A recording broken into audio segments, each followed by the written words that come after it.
एक बहुत अच्छी बात कही है, उसको उस वाक्य को यदि हम बोल देंगे तो ये भगवान ब्रह्मेति परमात्मेति भगवान इति शब्दते, इसकी बहुत व्याख्या सुस्पष्ट हो जाएगी। महाकवि माघ लिखते हैं कि पांडवों की ओर से राजसूय यज्ञ का निमंत्रण लेकर जब देवर्षि नारद जी द्वारिका पधारे, तो सहसा जब द्वारिका के आकाश में नारद जी प्रकट हुए तो जितने द्वारिकावासी भगवान की सभा में बैठे थे वो सब उठ के खड़े हो गए। अरे बोले, आज साक्षात भगवान सूर्य नारायण भगवान से मिलने आ रहे हैं, दर्शन करने आ रहे हैं। अभी खड़े हुए ही थे तब तक वह प्रकाश पुंज और नीचे आया, तो उस प्रकाश पुंज के मध्य एक महर्षि की आकृति दिखाई पड़ी। स्पष्ट नहीं हुआ कि ये कौन है, लेकिन लगा कि कोई महान तेजस्वी तपस्वी महर्षि है। बोले, ये सूर्य नारायण नहीं है, ये कोई सूर्य के समान तेजस्वी ऋषि है। और अभी यह विचार कर ही रहे थे तब तक नारद जी सामने आ गए। तो सब हंसते हुए बोले, अरे ये तो हमारे श्री नारद जी हैं। तो इस वाक्य को महाकवि माघ ने कहा है, क्रमादमुम नारद इत्यबोधि सा, क्रमात अमुम नारद इति स अबोधि। ये जाना सब लोगों ने कि यह नारद जी हैं। अब एक ही नारद जी के तीन तरह के स्वरूप दिखाई पड़ रहे हैं। पहले कोई आकृति नहीं, केवल प्रकाश पुंज। फिर कुछ कुछ आकृति स्पष्ट हो रही है, फिर एकदम पहचान हो गई कि ये नारद जी हैं। इसी प्रकार से जो ज्ञान विज्ञान संपन्न दूर से भगवान का अनुभव करते हैं, उनको कुछ दिखाई नहीं पड़ता, केवल प्रकाश पुंज दिखाई पड़ता है। जो केवल प्रकाश पुंज का अनुभव करते हैं वो कहते हैं ये ब्रह्म हैं।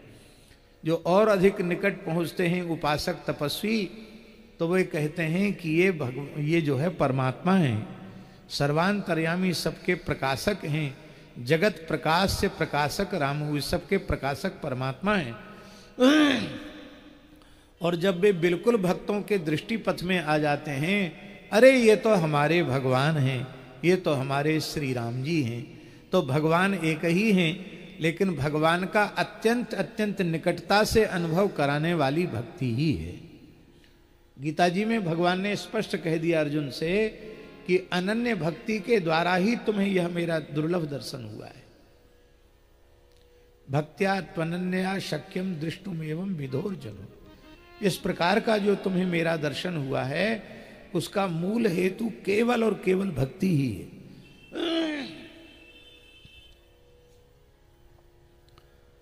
अथवा हे भगवान, जो कछु में पूछा नहीं होई, सो दयाल राखौ जन गोई। हमारे पूछने में जो अवशिष्ट रह गया हो, उसको भी आप कृपा करके छिपा करके नहीं रखना, उसको सुस्पष्ट करके अपनी इस किंकरी को अवश्य समझा देना। पहले तो ये बताइए कि निर्गुण ब्रह्म को सगुण रूप धारण करने की क्या आवश्यकता पड़ी, अवतार लेने की क्या आवश्यकता पड़ी, भगवान के अवतार का प्रयोजन क्या है। अवतार माने क्या होता है? अवतार शब्द का सरलार्थ है ऊपर से नीचे उतरने को अवतार कहते हैं। जैसे कहते हैं अवतरति, अवतरति माने उतरता है। अवतरति शब्द संस्कृत में जो प्रयोग है उसका अर्थ है अवतरति माने उतरता है। अट्टालिका दवतरति, अट्टालिका से नीचे उतरता है, तो संस्कृत में क्या कहेंगे? अट्टालिका दवतरति, अट्टालिका से नीचे उतरता है।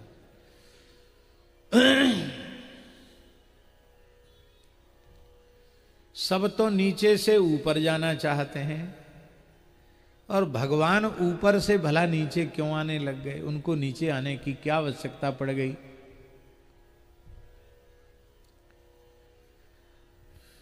भगवान क्यों आते हैं, अवतार लेते हैं? भगवान शंकर ने कहा कि हे भगवती, राम जी के जन्म का एक हेतु हो तो मैं बताऊं, अनेकों हेतु। राम जन्म के हेतु अनेका, परम विचित्र एक ते एका। तो एक ते एक है, एक तो कोई बताओ। तो भगवान शिव कहते हैं कि निश्चय पूर्वक एक को नहीं कहा, क्योंकि एक हो तब तो एक को कहा जाए। एक को निश्चय पूर्वक हरि अवतार हेतु जेहि होई, इदमित्थम कही जाए न सोई। बस यही है, इसके अतिरिक्त दूसरा हेतु नहीं है, ये नहीं कहा जा सकता है। प्रसंगांतर की बात है, लेकिन अभी अभी मेरी स्मृति में आई है तो हम कह देते हैं।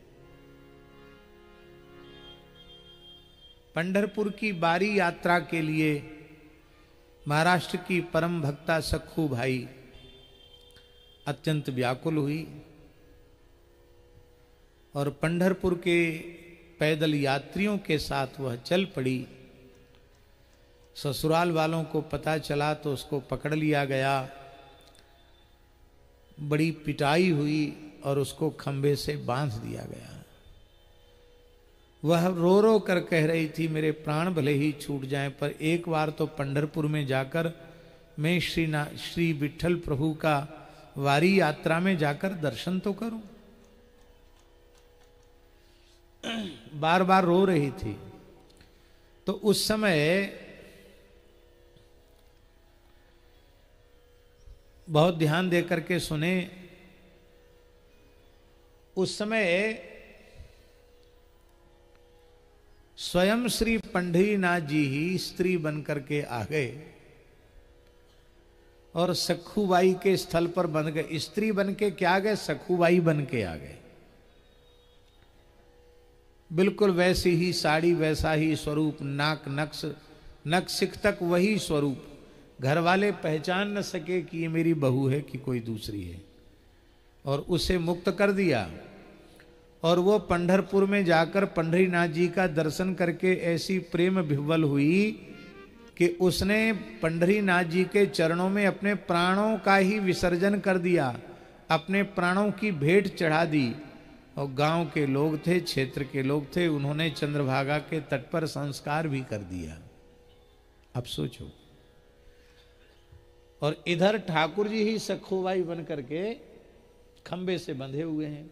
अरे लोगों ने कहा 2 दिन 3 दिन हो गए, मर जाएगी भूखी प्यासी, खोलो खोलो खोलो। खोल दिया।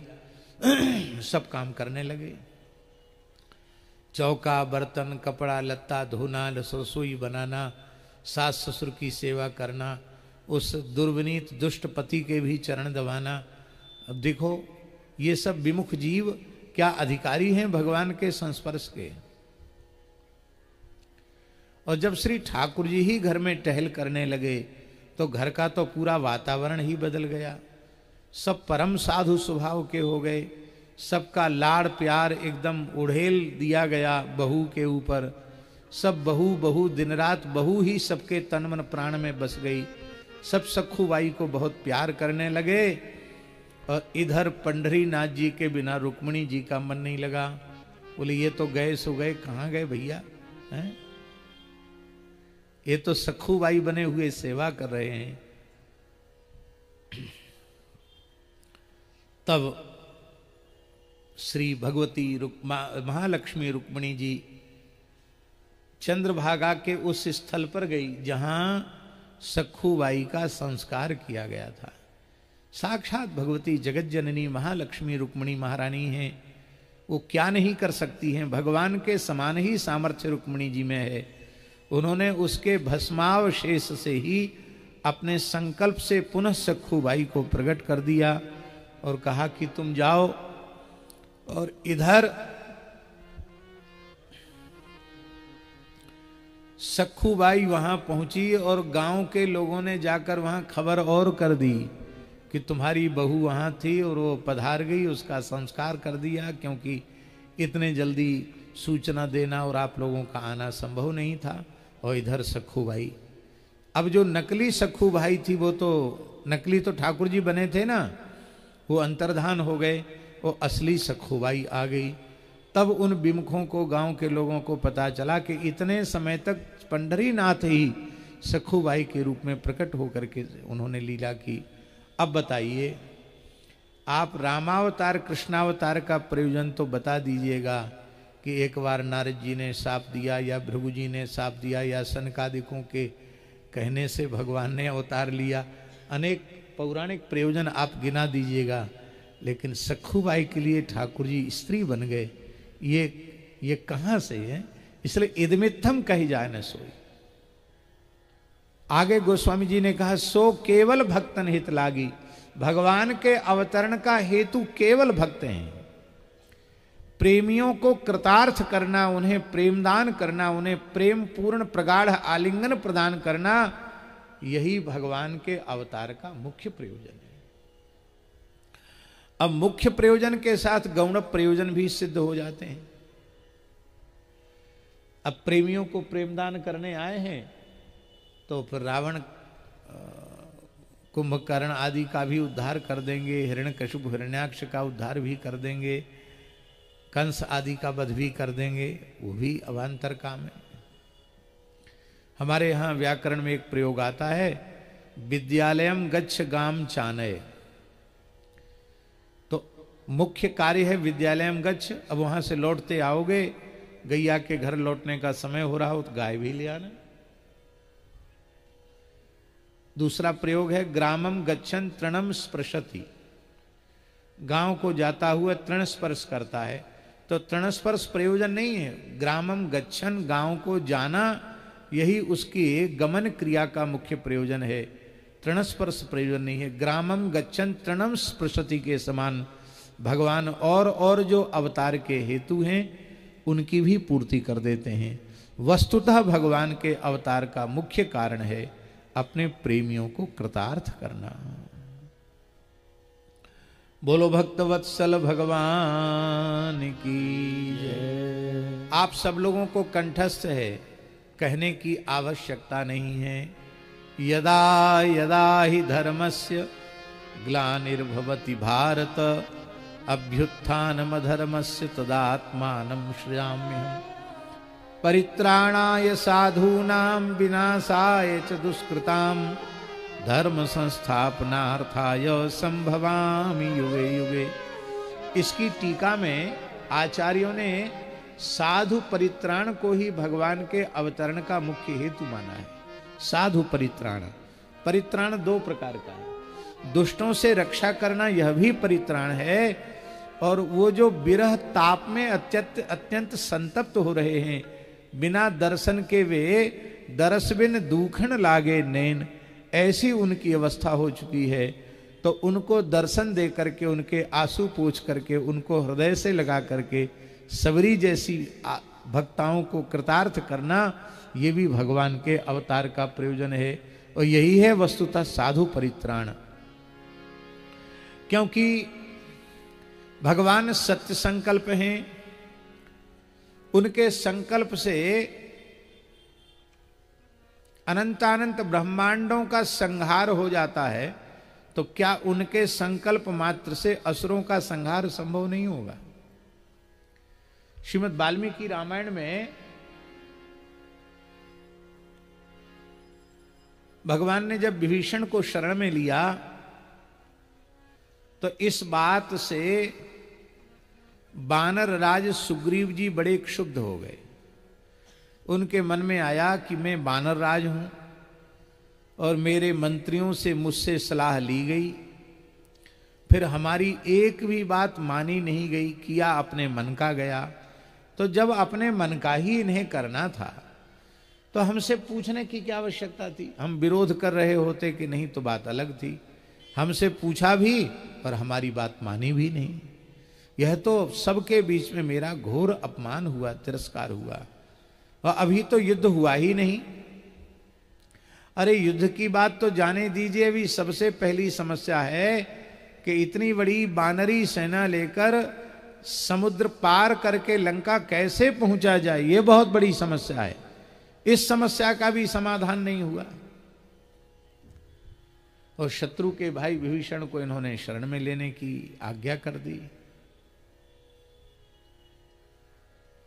तो ऐसे मनमाने राजधर्म के, राजनीति के, युद्ध नीति के विरुद्ध निर्णय यदि प्रभु लेंगे तो कैसे त्रिलोक विजयी रावण से युद्ध होगा।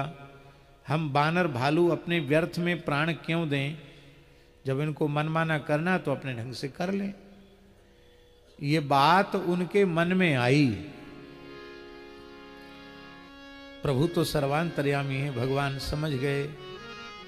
भगवान ने कहा, सुग्रीव कान खोलकर सुन लो, रावण वध के लिए, असुरों पर विजय प्राप्त करने के लिए हमें किसी सहयोगी की आवश्यकता नहीं। तुम्हारी सेना की आवश्यकता नहीं, लक्ष्मण जी की भी आवश्यकता नहीं। मानसी में तो कहा, जगमहु सखा निशाचर जेते, लक्ष्मण हनहि निमिष महु तेते। लेकिन वाल्मीकि में प्रभु कह रहे हैं, मुझे किसी की आवश्यकता नहीं। चलो लक्ष्मण जी की भी ना होगी तो धनुष्वाण की तो होगी। आपका अमोघ धनुर्वाण है, शार्ंग धनुष है, दिव्य आपके अमोघ वाण हैं, आप उनसे ही सब कुछ कर देंगे। भगवान बोले, हमको चक्र की, गदा की, बाण की, धनुष की भी आवश्यकता नहीं है। न सेना की जरूरत, न सहयोगियों की जरूरत, न अस्त्र शस्त्रों की आवश्यकता। तब क्या करेंगे, कैसे करेंगे? तो भगवान का श्रीमुख का वचन है, अंगुल्यग्रेण तान हन्मि इच्छन हरिगणेश्वर। इच्छन, मैं बोलूंगा नहीं, कुछ करूंगा नहीं, केवल अपनी अंगुली ऐसे उठाऊं और संकल्प करूं कि त्रिभुवन के जितने राक्षस हैं निमिषार्ध में समाप्त हो जाए तो सब समाप्त हो जाएंगे। हमको किसी की आवश्यकता नहीं। इसलिए आपका मन ऐसा हो रहा हो कि हम क्यों व्यर्थ में प्राण दें, तो आप सुखपूर्वक किष्किंधा प्रस्थान करें, हमें किसी की आवश्यकता नहीं। प्रभो मैं जीव हूं, बार बार आपके स्वरूप को भूल जाता हूं, मैं आपकी शरण में हूं, मुझे क्षमा कीजिए। आप हम सबको यश देने के लिए, हम सबको कृतार्थ करने के लिए अपनी रणलीला में सम्मिलित कर रहे हैं। आपका यह अनुग्रह है, आपको हमारी आवश्यकता नहीं। क्यों? चाहे लोहा लंगड़ हो, भूमि भवन हो, जो किसी को पीड़ित करके, दुखी करके, उसके अधिकार का हनन करके, बलपूर्वक कब्जा करके, अनीतिपूर्वक, अन्यायपूर्वक, अधर्मपूर्वक जो भी वस्तु प्राप्त की गई है, अन्न हो, द्रव्य हो, धन हो, जो भी चीज हो, उस वस्तु पदार्थ में कलयुग रहता है। उसको भोगने वाले की बुद्धि शुद्ध नहीं रह सकती। यदि हम अन्यायोपार्जित धन का सर्वथा त्याग करें, कभी मद्य न पिएं, मद्यपान करने वाले का संग न करें, कभी जुआ न खोलें, जुआरी का संग न करें, मनवाणी क्रिया से किसी प्राणी की हिंसा न करें, कभी मांस भक्षण न करें, परस्त्री के प्रति मातृभावना रखें, विरक्त साधु के लिए नारी मात्र भगवती जगदम्बा का स्वरूप है, और गृहस्थ पुरुषों के लिए अपनी अधिकृता धर्म पत्नी के अतिरिक्त जितनी संसार की स्त्रियां हैं, वे सब उनके प्रति आकर्षण जहर से भी भयंकर जहर है, यह मान करके उसका त्याग करना चाहिए। इन 5 दोषों का यदि कोई त्याग कर दे तो भले ही वह कलयुग में पैदा हुआ है, पर कलयुग में पैदा होकर भी वह सतयुग में जी सकता है। अब अपने अपने मन में छाती पे हाथ धर के पक्का कर लो कि कौन कलयुग में जी रहा है और कौन सतयुग में जी रहा है। यदि आपने प्रतिज्ञा पूर्वक 5 दोषों का त्याग कर दिया है तो आप सतयुग में जी रहे हैं, और फिर आपको भजन साधन में कोई बाधा नहीं है। महाराज जी एकादश में यहां तक लिखा है, कृतादिषु प्रजाः राजन कला विच्छन्ति संभवम कलौ खलु भविष्यन्ति नारायण परायणाः। सतयुग त्रेता द्वापर के साधक कलयुग में जन्म लेना चाहते हैं, क्योंकि कलयुग में कलौ खलु भविष्यन्ति नारायण परायणाः। नारायण परायण भक्त कलयुग में जन्म लेते रहेंगे। श्री वृंदावन बिहारी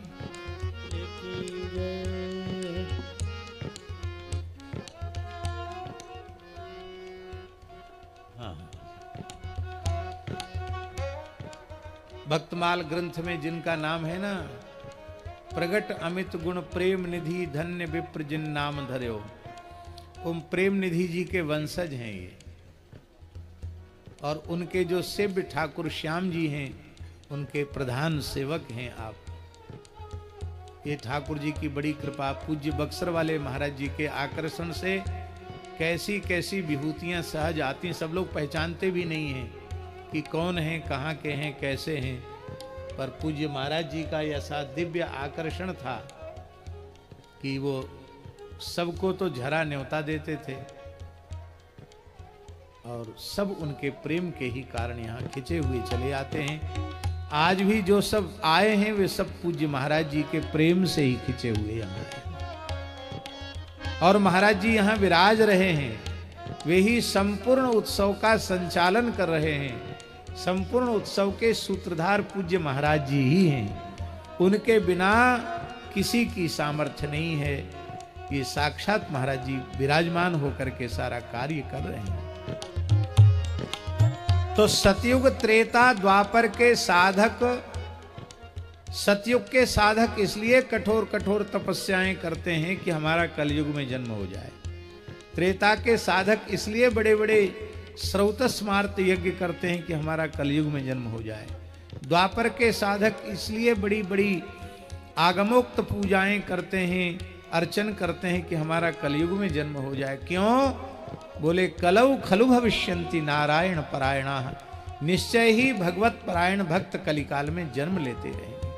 भगवान की प्राप्ति जितनी सुलभ कलिकाल में है, उतनी प्राप्ति सुलभ किसी युग में पहले कभी नहीं थी। इसलिए सतयुग त्रेता द्वापर के साधक भी कलिकाल में जन्म लेना चाहते हैं। बोलो श्री कलयुग महाराज की। सब लोग कलयुग के पीछे हाथ धो के पड़े रहते हैं पीछे। अरे भाई उनके गुण तो देखो, उनकी विशेषताएं तो देखो। तो 5 दोषों का त्याग करो और श्री गुरु पादाश्रय ग्रहण करके श्री युगल नाम में अपने आप को समर्पित कर दो, बस सब कुछ मिल जाएगा। श्री सीताराम जी महाराज की जय। इसलिए परिस्थिति, पूज्य महाराज जी बोल रहे हैं, परिस्थिति से न घबराओ, धरो धीरज और सुमिरो प्रभु को। परिस्थिति से न घबराओ, धरो धीरज सुमिर प्रभु को। कृपा कर दें जो नारायण तो बेड़ा पार होता है। कृपा कर दे जो नारायण तो बेड़ा पार होता है। तभी भूतल पर करुणा सिंधु का अवतार होता है। तभी भूतल पर करुणा सिंधु का अवतार होता है। इसलिए भगवान के अवतार के अनेक प्रयोजन हैं, लेकिन मुख्य प्रयोजन क्या है? सो केवल भक्तन हित लागी, परम कृपाल प्रणत अनुरागी। हे शिव प्रभु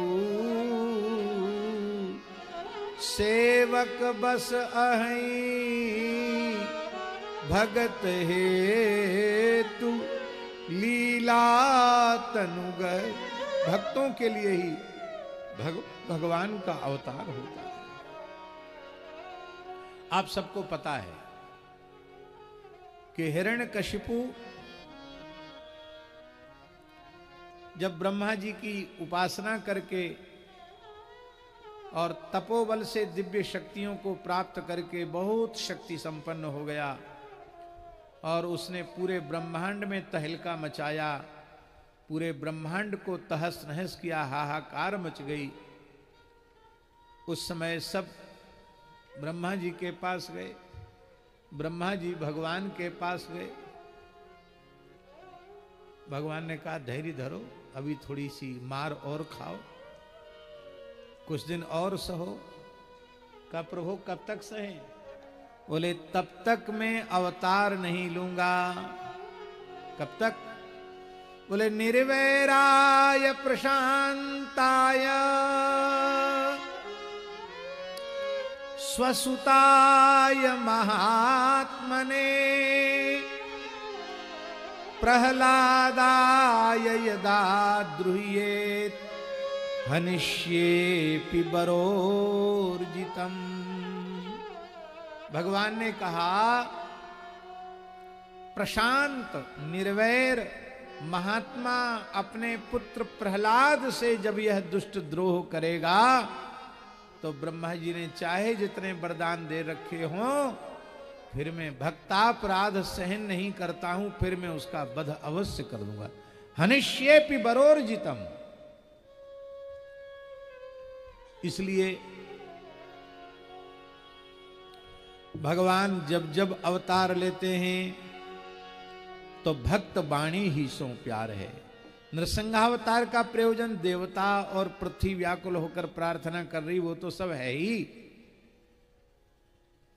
पर मुख्य हेतु क्या है? बोले सत्यम विधातुम निज भृत्य भाषितम व्याप्तिम च भूते स्वकिले सुचात्मन अदृश्यतात्यद्भुत रूप मुदवहन स्तंभे सभायाम न मृगम न मानुषम। प्रहलाद जी से यही तो पूछा गया, यस्त्वया मंद भाग्योक्तो मदन्यो जगदीश्वरः। अरे मंद भाग्य प्रहलाद, मत अन्यो जगदीश्वर त्वया युक्तः। तुमने जो मेरे अतिरिक्त जगत का ईश्वर बताया वो कहां है? मुझे तो दिखाई नहीं पड़ता। क्वासौ कहां है? बोले सर्वत्र। कहां है? बोले कहां नहीं है, सर्वत्र सब जगह है। तो कस्मात् स्तंभे न दृश्यते, खंभे में क्यों नहीं दिखाई पड़ता? प्रहलाद जी बोले हमारी नजर से देखोगे तो कण कण में भी दिखाई पड़ेगा, खंभे की क्या बात है, खंभे में भी है। और जैसे खंभे पर प्रहार किया भगवान नृसिंह प्रकट हो गए। बोलो नृसिंह भगवान की। इसलिए गोस्वामी जी ने जोर दे करके कहा, सो केवल भक्तन हित लागी परम कृपाल प्रणत अनुरागी। बोलो भक्तवत्सल भगवान की जय। इसलिए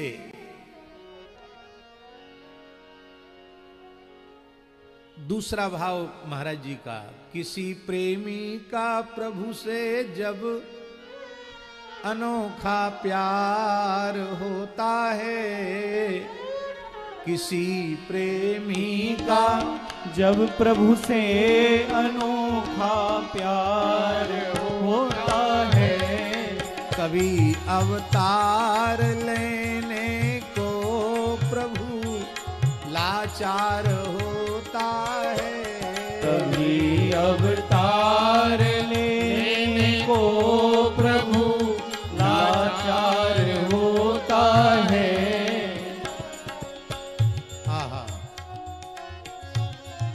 किसी से कुछ नहीं मतलब, एक प्रभु ही बसाही में।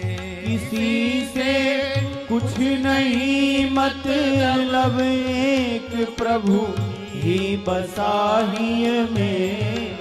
तो प्रभु भी सब कुछ तज उस भक्त पर बलिहार होता है। तो प्रभु भी सब कुछ उस भक्त पर बलिहार होता है। तभी अवतार लेने को प्रभु लाचार होता है। तभी अवतार लेने को प्रभु लाचार होता है। भले बाहर से उजड़े से दिखाई पड़ते हो हरिजन। भले बाहर से उजड़े से दिखाई पड़ते हो हरिजन। सदा रहें अपन को दुराए, सब विधि कुशल कुबेश बनाए। भले बाहर से उजड़े से दिखाई पड़ते हो हरिजन। भले बाहर से उजड़े से दिखाई पड़ते हो हरिजन। किंतु अंतर प्रभु की कृपा चमन गुलजार होता है। किंतु अंतर कृपा प्रभु की चमन गुलजार होता है। तभी अवतार लेने को प्रभु लाचार होता है। तभी अवतार लेने को प्रभु लाचार होता है। किन भक्तों के लिए अवतार होता है? मान अपमान लाभ और हानि की चिंता नहीं उनको। मान अपमान लाभ और हानि की चिंता नहीं उनको।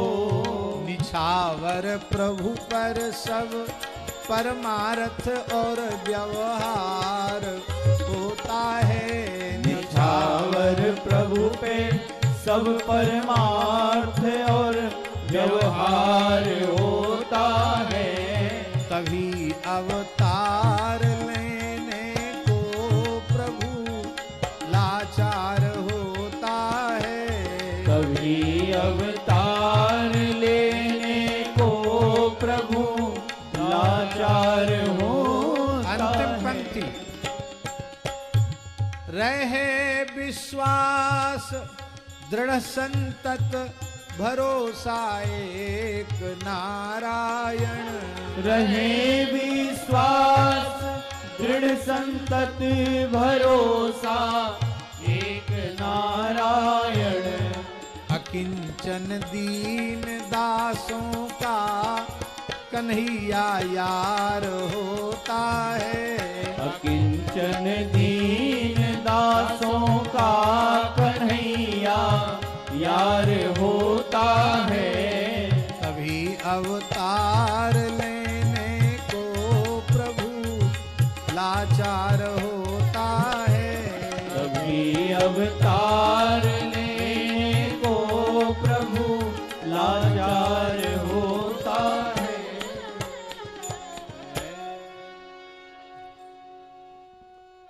यद्यपि पूज्य मामा जी की वाणी भाषा में है, उनकी काव्य रचना, लेकिन हम एकदम खुले हृदय से बड़ी विनम्रता पूर्वक कह रहे हैं, संपूर्ण इतिहास पुराण का सार है पूज्य मामा जी की वाणी। इसलिए हम अपना विचार आप पर थोप नहीं रहे हैं, पर हम ऐसा मानते हैं कि श्री तुलसीदास जी, सूरदास जी, कबीरदास जी, मलुकदास जी, अग्रदास जी, इन सब की जो वाणी है वही वाणी पूज्य मामा जी, आचार्यों की वाणी है, आचार्य वाणी। जीव मात्र के लिए परम उपकारी, परम कल्याणकारिणी और सबका सार, सब भावों को एक में समाहित करना, ये उनकी विशेषता। और इतनी सरल, इतनी सहज, इतनी सुबोध, इतनी प्रांजल कि बिल्कुल अनपढ़ व्यक्ति को भी सिद्धांत हृदयंगम हो जाए, ऐसी अद्भुत वाणी। यह गुण साधन ते नहीं हुई, तुम्हारी कृपा पाव कोई कोई। श्री सद्गुरुदेव भगवान की, श्री मामा जी महाराज की जय, श्री भक्तमाली जी महाराज की जय, श्री नेधी सरकार की जय। ये तो वहीं से किशोरी जी ने, श्री रघुनाथ जी ने वहीं से सजा धजा करके महाराज जी को भेजा है। जय जय श्री सीताराम। इसलिए जिम कैंची के पैंच में काम करे दो धार, तिमि कारण अवतार में भासत युगल विचार। कितना बढ़िया कैंची का उदाहरण दिया है, कहीं मिलेगा ये उदाहरण? तो ये कैंची की दो धार क्या है? एक और दुर्जनन को अतिशय अत्याचार, एक दिशि और एक दिशि भक्त को उत्कट उर को प्यार। ये दोनों जब एक साथ इकट्ठे हो जाते हैं तभी अवतार लेने को प्रभु लाचार होता है, तभी अवतार लेने को प्रभु लाचार होता है। अब ये सब प्रयोजन तो संक्षिप्त रीत्या कह दिए गए हैं। और एक बड़ा रसमय प्रयोजन है श्री रामावतार का। कौन सा प्रयोजन है?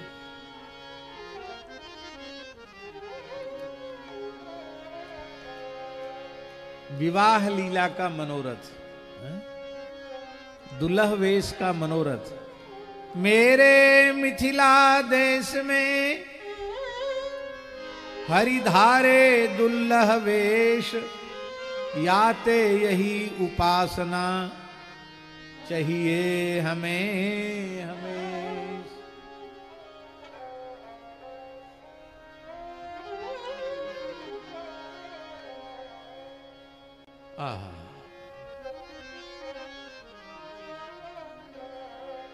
तो भैया जितने भी अवतार हैं, उन अवतारों की, समस्त अवतारों की लीलाएं अपने आप में बहुत अद्भुत हैं। अद्भुत नहीं, अद्भुताद्भुत हैं।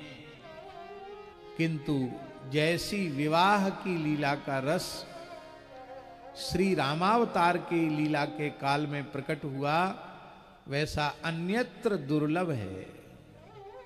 यद्यपि एक ही विवाह किया हमारे श्री रघुनाथ जी ने, लेकिन वही इतना अद्भुत है कि क्या कहना उसका। कोई उस रस का कोई पारावार नहीं है, उसका कोई और छोर नहीं है। परम रसिक वर रीवा नरेश महाराज श्री रघुराज सिंह जी ने विवाह लीला पर स्वतंत्र ग्रंथ लिखा है। जैसे भक्तमाल पर स्वतंत्र लेखनी उन्होंने उठाई श्री राम रसकावली, जिसका प्रकाशन पूज्य बक्सर वाले मामा जी चाहते थे, पूज्य गुरुदेव भक्तमाली जी भी चाहते थे, और इस बार वह उसका प्रकाशन हुआ है। यद्यपि केवल विमोचन की प्रति ही रेवासा धाम में आई थी। अब कुछ ही समय बाद प्रचुर मात्रा में राम रसकावली मूल सभी प्रेमियों को उपलब्ध हो जाएगी। और श्री ठाकुर जी ने चाहा तो अगली बार श्री रघुराज सिंह जी का श्री राम स्वयंवर भी प्रकाशित हो जाएगा। महाराज जी, जितनी मोटी ये रामचरितमानस है, इतना मोटा ग्रंथ है केवल विवाह उत्सव पर। राम रसकावली तो फिर भी प्रसिद्ध है, पर श्री राम स्वयंवर कम प्रसिद्ध है, पर अद्भुत है। दोहा चौपाई में अद्भुत ग्रंथ है। उसका भी प्रकाशन भगवत कृपा से होगा। केवल विवाह लीला का ही विस्तार पूर्वक वर्णन किया है। जय जय श्री राधे सीताराम, जय सीताराम सीताराम, जय सीताराम, जय सीताराम, जय सीताराम, सीताराम, जय सीताराम, सीताराम, जय सीताराम, सीताराम, जय सीताराम। इसलिए भगवान के अवतार का एक प्रयोजन है श्री जनक जी के मनोरथ की पूर्ति करना, श्री किशोरी जी से विवाह करना, दुल्हा वेश धारण करना। ये मत्स्य कच्छप वाराह हंस है ग्रीव नृसिंह आदि अवतार में ये लीला सुलभ नहीं हुई, रामावतार में ही विधिवत लीला सुलभ हुई। इसलिए सब प्रेमियों को कृतार्थ करने के लिए भगवान ने अवतार लिया है। भगवान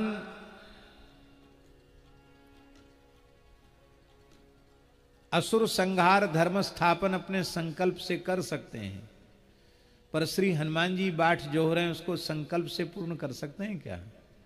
हनुमान जी को तो हृदय से लगाना पड़ेगा। अपनी गुरु वचनों में पूर्ण श्रद्धा विश्वास रखती हुई सवरी मां प्रतीक्षा कर रही हैं कि कुटिया में श्री राम जी आवेंगे। क्या अपने संकल्प से उनके मन की इच्छा को पूर्ण कर सकते हैं? उनके लिए तो प्रभु को स्वयं पैदल चल करके सवरी जी की कुटिया में जाना ही पड़ेगा। केवट को कृतार्थ करने के लिए, चरण धुआने के लिए प्रभु को चलकर जाना ही पड़ेगा। तो प्रेमियों के लिए भगवान इस धरती पर बारंबार अवतार लेते हैं। दूसरा, श्रीमद् भागवत के 5वें स्कंध में श्री हनुमान जी महाराज कह रहे हैं, मर्त्यावतारस्त्वे मर्त्य शिक्षणम। मरण धर्मा मनुष्यों को कैसे व्यवहार करना चाहिए, अपने चरित्र के माध्यम से व्यवहार की शिक्षा देने के लिए भगवान श्री राम का अवतार हुआ। एक बड़ी सुंदर बात है, प्रसंगवश हम उसका स्मरण करें।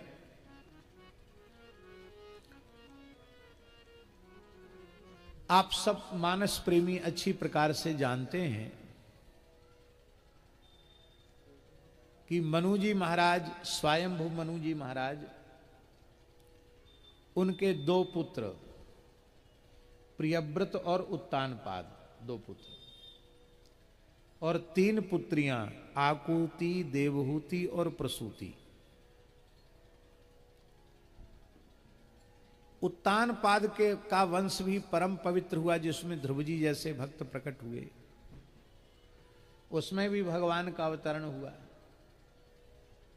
और प्रियव्रत का वंश अत्यंत पवित्र हुआ, जहां भगवान ऋषभदेव जी का अवतरण हुआ। दोनों पुत्रों के वंश में महापुरुषों का, भक्तों का, भगवंत का अवतरण है। और आकुति के गर्भ से यज्ञनारायण प्रकट हुए हैं, देवहूति के गर्भ से कपिल भगवान प्रकट हुए हैं।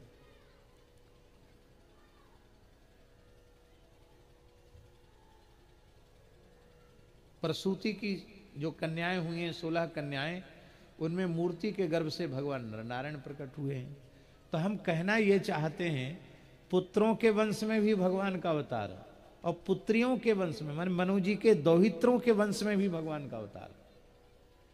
तो यदि ये कहें कि भगवान का अवतार हो हमारे कुल में, इसलिए उन्होंने नैमिषारण्य में तपस्या करके वर मांगा हो, तो प्रयोजन ठीक फिट बैठता नहीं है।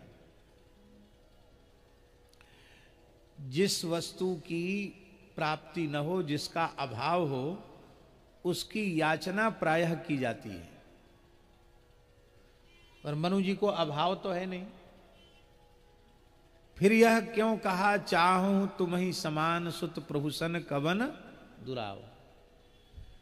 उसका एक भाव पूज्य गुरुदेव श्री भक्तमाली जी के मुखारविंद से सुना हुआ भाव कि मनु जी के मन में आ रहा था कि भगवान आपने प्रेरणा करके मनुस्मृति, मानवीय आचार संहिता मनुस्मृति का निर्माण तो आपने करा दिया, उसकी रचना करा ली, लेकिन मनुस्मृति के आधार पर अपने संपूर्ण जीवन की चर्या को प्रकट रूप में प्रस्तुत करने वाला अब तक कोई उत्पन्न ही नहीं हुआ।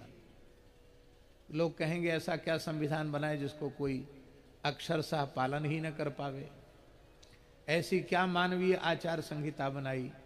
इसलिए उन्होंने कहा कि प्रभु आपकी प्रेरणा से मनुस्मृति की रचना हुई है, आप ही मनुस्मृति के अनुसार मर्त्यावतारस्त्व मर्त्य शिक्षणम, कैसे वर्ण धर्म आश्रम धर्म का कैसे पालन करना चाहिए, वैदिक सनातन धर्म का किस निष्ठा से पालन करना चाहिए, इसको प्रकट करने के लिए आप स्वयं ही अवतार लेवें।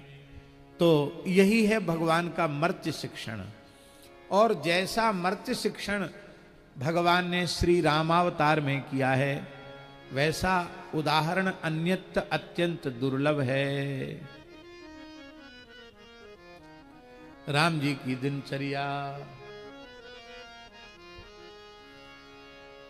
राम जी की विशेषता है, राम जी की विलक्षण जीवन चर्या जो है,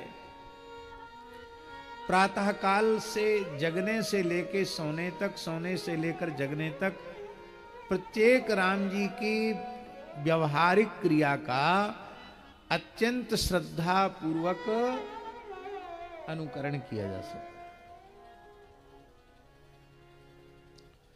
दूसरे अवतारों की लीलाओं का अनुकरण नहीं किया जा सकता। राम जी का प्रत्येक चरित्र आदर्श चरित्र है, उसका अनुकरण संभव है। हाँ, जो भगवान के अति मानुष चरित्र हैं वो तो केवल श्रव्य और प्रणम्य हैं, बाकी जो मानवीय चरित्र भगवान ने किए हैं उनको आप चाहें तो आदर्श मानकर राम जी के जैसा व्यवहार कर सकते हैं। इसलिए साहित्यकारों ने कहा रामादिवत प्रवर्तितव्यम न रावणादिवत, रामादि के समान व्यवहार करना चाहिए, रावणादि के समान व्यवहार नहीं करना चाहिए।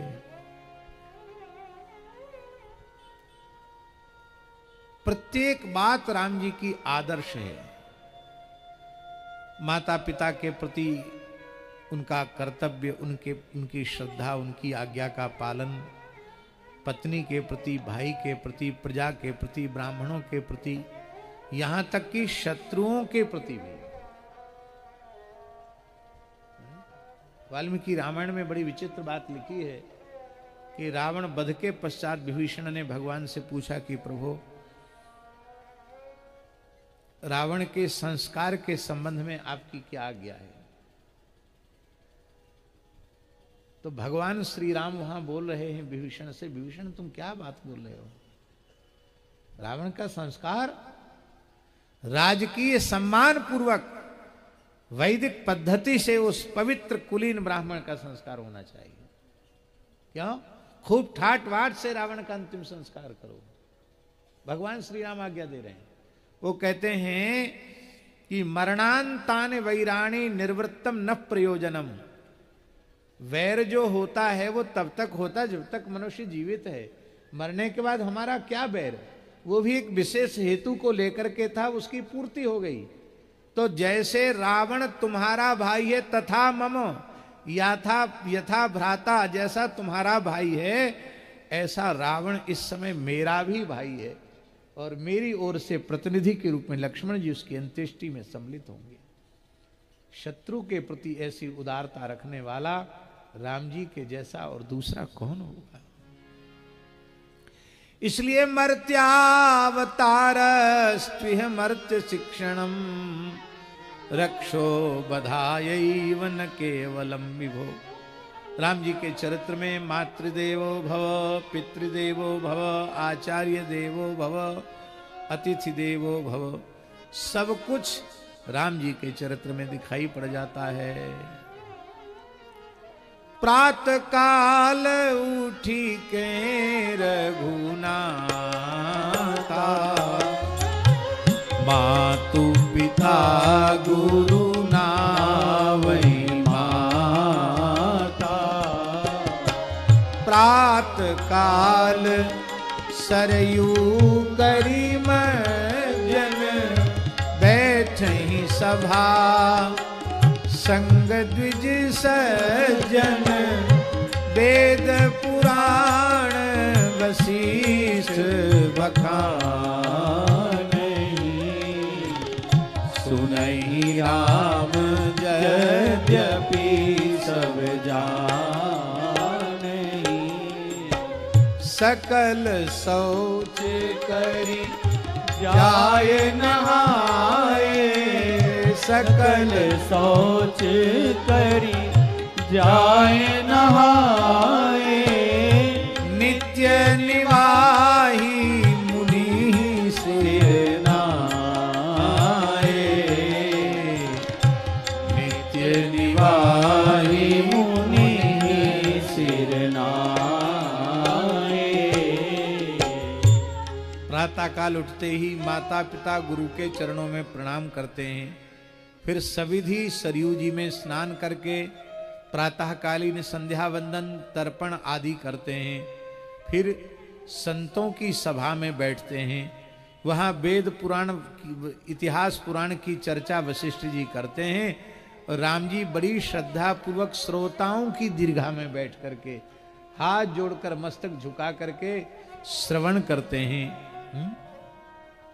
गुरु जी के साथ भी रहते हैं तो शौचाचार का कितना ध्यान रखते हैं। सकल शौच कर जाय नहाए, सकल शौच, बाह्य अभ्यंतर शौच, सब प्रकार का शौच करके स्नान करके नित्य नियम करके तब नित्य निवाही गुरु ही सिर नाए। और नहीं तो चेले बड़े चतुर होते हैं। हमारे धर्म संघ वाले गुरु जी सुनाते थे, गुरुजी सवेरे भोर में 5 बजे ही धर्म संघ विद्यालय पहुंच जाते थे। और उनका पक्का नियम था, रात्रि को 2 बजे उठने का नियम था गुरुजी का। और सारा नित्य नियम करके 1 सहस्त्र गायत्री का जप करके पैदल पैदल सेवा कुंज वाले घर से, चाहे जितनी ठंडी हो, गर्मी हो, बरसात हो, पैदल पैदल गुरुजी ठीक 5 बजे विद्यालय पहुंच जाते। तो गुरुजी जाते तो उस समय प्रायः विद्यार्थी कोई स्नान के लिए भाग दौड़ करते हुए दिखाई पड़ते। कोई एक विद्यार्थी था, वो गुरुजी जाते तो बैठा हुआ माला लेकर के दिखाई पड़ता। गुरुजी बड़े प्रसन्न हुए। गुरुजी बोले, भाई तुम हो तो बहुत छोटे बच्चे, पर तुम बहुत जल्दी उठ जाते हो, कितने बजे उठते हो?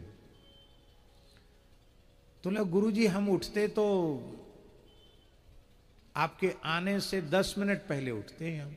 अरे तो 10 मिनट में डोलडाल स्नान और दातुन ये सब कैसे हो जाते? तो नहीं नहीं गुरुजी, हम तो मंत्र से शुद्ध कर लेते हैं। क्या? बोले, उठते ही हाथ पैर धोते हैं, मुंह धो करके थोड़ा मुंह पर तेल चिपड़ लेते हैं, लगाए त्रिपुंड माला लेकर बैठ गए। तो कैसे पवित्र हो? तो बोले, आपने सिखाया ना मंत्र, अपवित्र पवित्रो वा सर्वावस्थांगतो वा यह स्मरेत पुंडरीकाक्षम सवाह्याभ्यंतर शुचि। पुंडरीकाक्ष पुनातु पुंडरीकाक्ष पुनातु पुंडरीकाक्ष पुनातु कर लेते हैं। अब फिर जब दोपहर में आप चले जाते हैं, फिर डोल डाल लगता है, तब फिर एक बढ़िया से एक बार डोल डाल हुआ। तो मैं, गुरुजी ठंड में कौन इतना नहावे धोवे? तब गुरुजी ने नियम बना दिया। तो विद्यार्थी से सबसे पूछते थे, क्यों वो मंत्र वाला शौच तो नहीं किया है तुमने? अपवित्र पवित्रो वाला स्नान करके तो नहीं बैठे हो? पूरा स्नान करके आए हो ठीक से कि नहीं? संध्योपासन किया है कि नहीं? सकल शौच कर जाए ना है। पवित्रता की बड़ी महिमा है। वर्तमान समय में सबसे ज्यादा उपेक्षा यदि किसी की हो रही है तो शौचाचार की बहुत भारी उपेक्षा हो रही है। आचार विचार का तनिक भी बोध नहीं। जितना संभव है उतना भी लोग नहीं कर रहे हैं। बहुत सी चीजें हैं वो आज के परिस्थिति में कम संभव हैं, लेकिन जितना संभव हो उतना तो करें। अब मजबूरी हो गई शौच के बाद मिट्टी से हैंड वॉश से हाथ धोना, लेकिन मिट्टी का प्रयोग कितने लोग करते हैं? करना चाहिए कि नहीं करना चाहिए? अवश्य करना चाहिए। मिट्टी के प्रयोग के बिना चाहे जितना हैंड वॉश लगा लो, चाहे जितना साबुन लगा लो, मिट्टी के प्रयोग के बिना शुद्धि संभव नहीं है। और इसका एक वैज्ञानिक हेतु है, शास्त्री जी। मल रूक्ष नहीं होता, स्निग्ध होता है, और कुछ न कुछ स्निग्धता हाथ में रही जाती है, और मिट्टी से ही वह स्निग्धता समाप्त होती है। इसे बिना मिट्टी से मिट्टी के संभव नहीं। हम तो कई बार अपने मन में सोचते हैं कि अपने छात्र जीवन में, विद्यार्थी जीवन में जैसी सुचिता हमारे में थी वैसी अब साधु जीवन में नहीं है।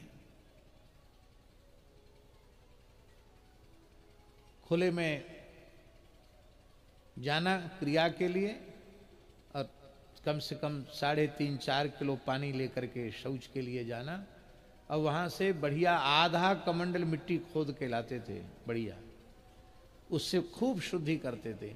खुली नाली, चाहे जितनी मिट्टी बहाओ, कोई संकट ही नहीं। पैर में, दोनों पैर में लगाओ, हाथ में लगाओ, पात्र में लगाओ।